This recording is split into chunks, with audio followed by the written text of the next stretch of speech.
So news just broke that Alabama defensive lineman Jehiem Oatis plans to enter the transfer portal. He plans to redshirt for the rest of this season.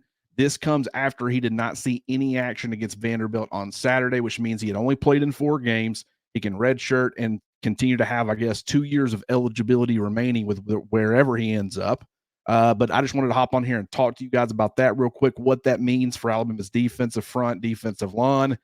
You got to understand, guys. I mean, Otis had only played 68 snaps this season. Last year, he was banged up for a majority of the year, was dealing with a lower leg injury, which limited his playing time. It limited his impact.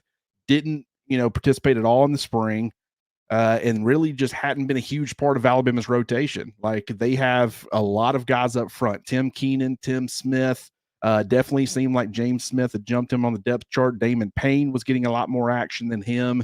And so with you only have, having 2 true interior defensive linemen, Alabama was already too deep at both of those spots. And so you were seeing some Otis. I mean, 68 snaps in 4 games. That's, roughly about 16 snaps a game, 16 or 17. And so he was a part of the rotation, but he wasn't really playing great football.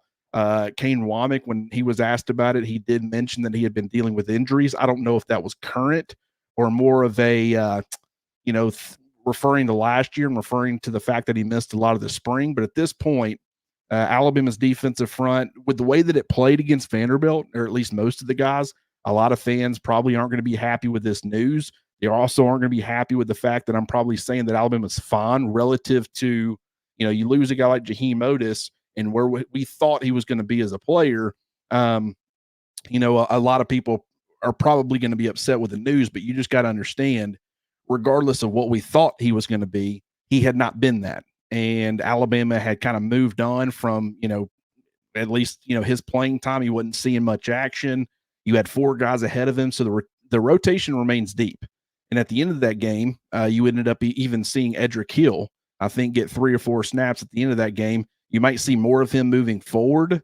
But, you're seeing a lot of situations where some of these bandits are playing some interior spots. So a lot of your, guys ahead of Jehiem Oatis were really seeing early down work for the most part. And so, that's something they at least monitor moving forward. But Jehiem Oatis has elected to enter the transfer portal. It's really not surprising news based off of the fact that he didn't play.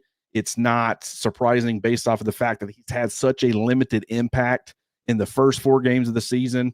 And so Alabama should be just fine. But one thing is for sure, from a depth standpoint moving forward, as far as recruiting, they've got to be able to get some impact defensive linemen into that defensive line room, because it's such an important position, or a couple of important positions in Kane Womack's defense. I think James Smith is playing pretty good football. He's really starting to become the player that everybody had hoped he would be. There's still room for growth, but his role has increased a lot this season.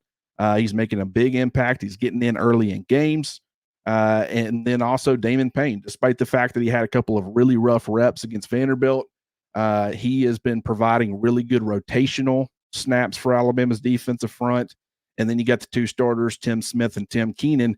And both of those guys, despite the fact that, Vanderbilt had some success, I thought Alabama, as far as the run game, especially the interior run game for Vanderbilt, Alabama made some adjustments. I thought they looked a little bit better on that front. So, it's just with Pavia and, what they do with the triple option, they were attacking the perimeter quite a bit with the passing game and all that.